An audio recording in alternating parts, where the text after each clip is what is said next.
So in this TradingView tutorial video, I am going to be showing you guys how to explore stocks here on the TradingView application. So the first thing you have to do is open up TradingView. Once that is done, simply just go to the bottom here and press on the Explore icon.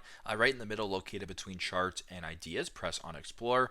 Now where it says Explore Markets at the top here, Overview is selected. But if you go ahead and press on Stocks right here, it actually will bring you down to the Stocks tab. So by default, it is now the American stock market. So there's some of the big hitters right here, Nvidia, Apple, Amazon, Alphabet, Meta, etc. You can explore that way. You can also press on the little down arrow right here to change your region. So for example, if you're from Canada and you want to view the Canadian market, you can press on Canada right here, and we'll just keep scrolling down to where it says, highest volume right here, stock gainers. You can go to, highest volume right here. You can kind of view this with a lot of the big banks, whatever the case could be. These are all the stocks that are on the Canadian market. Once again, if you want to go back to the American market right here, I'll press United States right here. And there you go.